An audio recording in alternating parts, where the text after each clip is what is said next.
First thing I wanted to say, because I never talk about like documentaries. Do you guys like documentaries? Especially like crazy people documentaries? Murder documentaries, like the craziest murder documentaries. I can't remember on South Park they called it informative murder porn. It's just people. It's usually like middle-aged people that are just bored with their lives.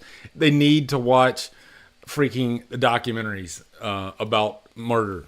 You know, they're fun though. I don't know what is it about murder docs that just. Is it like, what is it? What is it that draws us in? I guess it's the car wreck, right? When you go past the car wreck, you can't help but look. You can't help but look. You feel horrible for the person involved. And maybe it's part of us is just, we're glad that it forces us to take a look at our lives and say, hey, at least it's not that bad, right? Right now, tell me a documentary, like a murder documentary that you're watching right now or you watched recently that really was like, wow, that was crazy. It really just jumped out at you. Okay, I'm going to give you three. Because I literally am in the middle of watching one right now. I can't get enough of them, guys. I love these freaking... They're great to like go to bed to at night, and just kind of chill. And what's great is like, how the story's going to end. You don't know exactly how it's going to end, but it's going to be bad, right? It always starts off nice. It's sunny outside. Birds are singing. And then with each episode, and usually there's like 4 episodes in these things, it just whoa, holy shit, Tommy Lee Jones, dude, man. Let me tell you 3 quick documentaries just because I felt like, I never talk about like documentaries. So I'll give you 3 ones that I've been watching recently.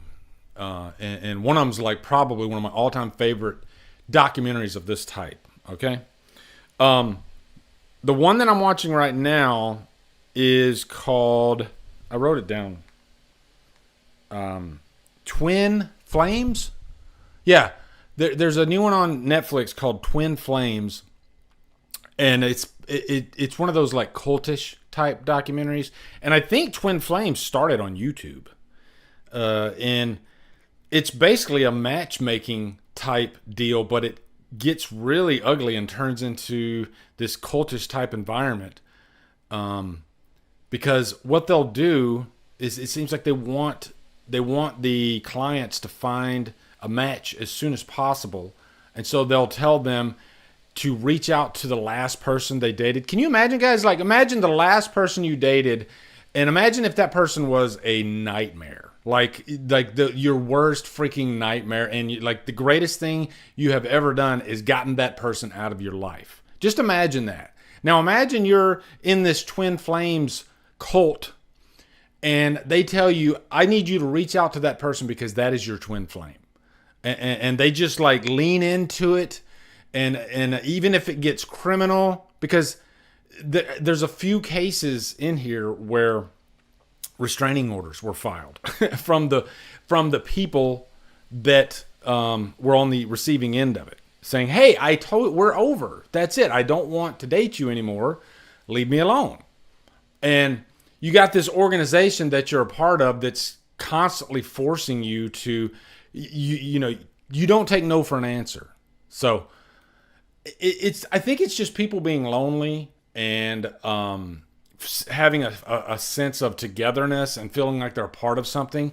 And when you lack that in your own life, it can get pretty scary when you are accepted by the wrong group, right? And that's kind of but it just gets worse and worse. Like every documentary, it just gets really, really bad. Really, really so bad. I'll just give you a hint. Like, there's one section where let's say they're stuck with like 20 people, and they need to find matches for these people.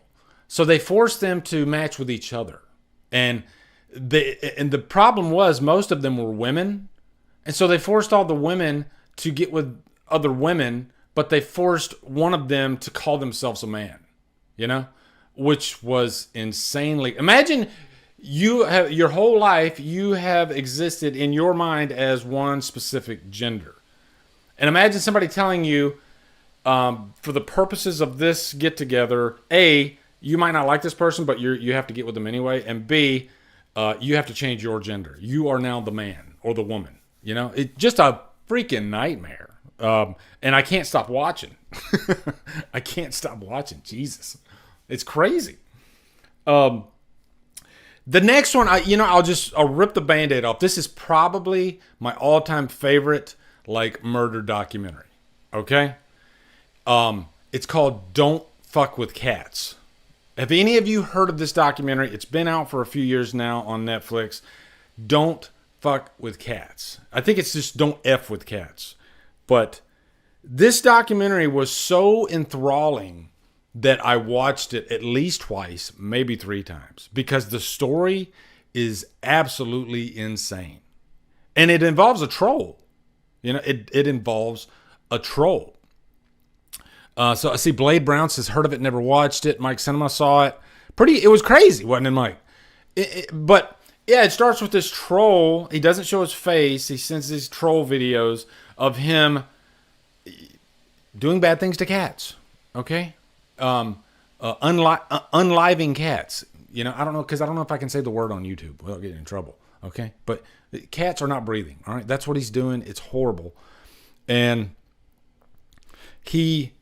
so there's this Facebook group that you don't want the title of the documentary, Don't F with Cats. There's this Facebook group.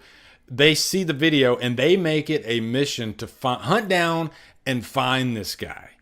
And let me just tell you, it is one of the most enthralling, almost like watching a Bourne movie. You know, it's so well edited. And by the time you get to the end of the first episode, you have leaped out of your chair and you're begging for the next episode. So I think it's only 3 episodes, but wow, it is just insane. It is just, and it gets, you're thinking in your mind, can it get any crazier? It does. It just keeps getting crazier and crazier and crazier. I'll give you a hint. The movie Basic Instinct is a source of inspiration in the documentary to the killer. So, yeah, but it starts with animals, and then it ends up being a person, or people. I don't want to spoil anything that is murdered. Okay, and it's a really crazy documentary. I can't believe shit like this happens. And it goes like across. Like nationwide. You know, the killer, they find out that he was like in the public eye, he was starving for fame, right? He would do anything to become famous. So yeah, but he did the wrong thing to become famous, but it's really great. The other one, I'm not going to go too deep into detail, but I told you I'd give you 3 documentaries. This one is on there right now. It's brand new and it is really freaking good. It's 4 episodes. It's called Till Murder Do Us Part.